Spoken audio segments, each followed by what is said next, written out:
The Girl with the Matches.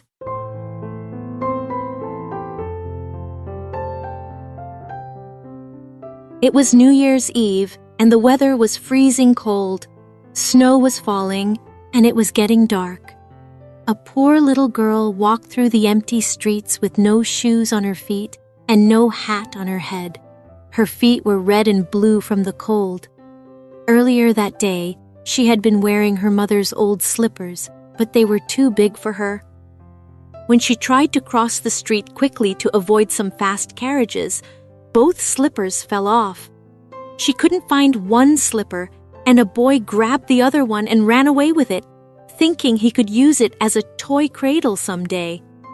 The little girl was carrying matches to sell. She had a bunch of them in her old apron and held some in her hand. But no one had bought any matches from her all day long. No one had given her even a single penny. She walked along the street, shaking from cold and hunger. She looked so sad and miserable.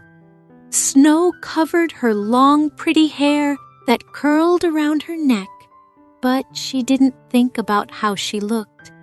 She could smell delicious roast goose cooking in the houses and see warm candlelight in all the windows. It reminded her that it was New Year's Eve, a time when families were celebrating together. She found a corner between two houses where she could sit down and try to stay warm. She pulled her little feet close to her body, but she kept getting colder and colder. She was afraid to go home because she hadn't sold any matches and had no money to bring back. Her father would be angry and might hit her.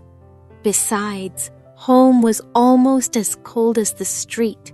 Their roof had holes in it that let the wind blow through, even though they tried to block the cracks with straw and rags. Her little hands were almost frozen. She thought, maybe if I light just one match, I could warm my fingers.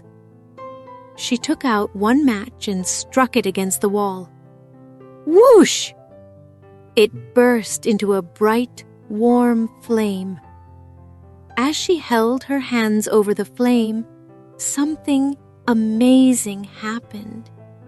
She saw a vision of a big, beautiful iron stove with shiny brass decorations. The fire felt so warm and wonderful. She stretched out her feet to warm them too, but then the match burned out.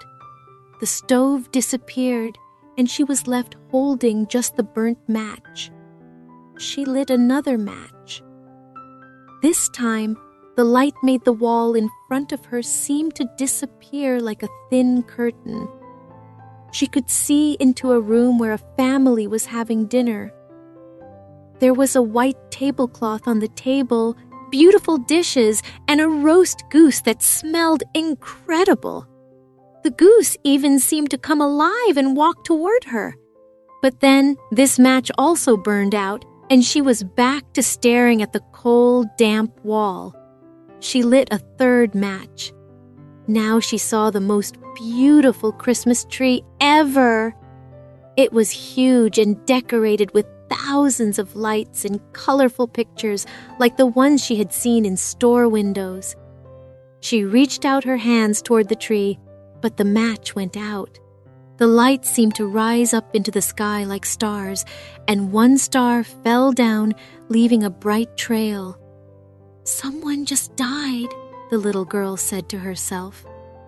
Her grandmother, who had been the only person who truly loved her, had once told her that when a star falls, it means someone's soul is going to heaven.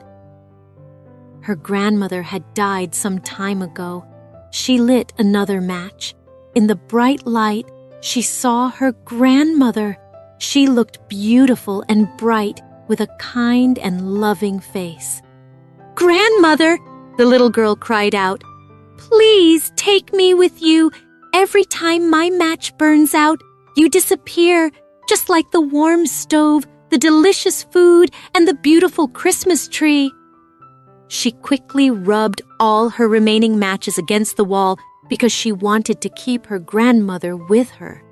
The matches made such a brilliant light that it was brighter than daylight. Her grandmother had never looked so beautiful. She picked up the little girl in her arms, and together they flew up high into the sky, full of happiness and joy. Up there was no cold, no hunger, and no fear. They were safe with God. But when morning came, people found the poor little girl in the corner. She was leaning against the wall with rosy cheeks and a peaceful smile on her face, but she had frozen to death during the night. Her body was stiff and cold, and beside her lay all her matches. One whole bundle had been burned. She was trying to keep warm, people said when they found her, but nobody knew about the wonderful things she had seen, or that she had found happiness and peace with her grandmother in heaven as the new year began.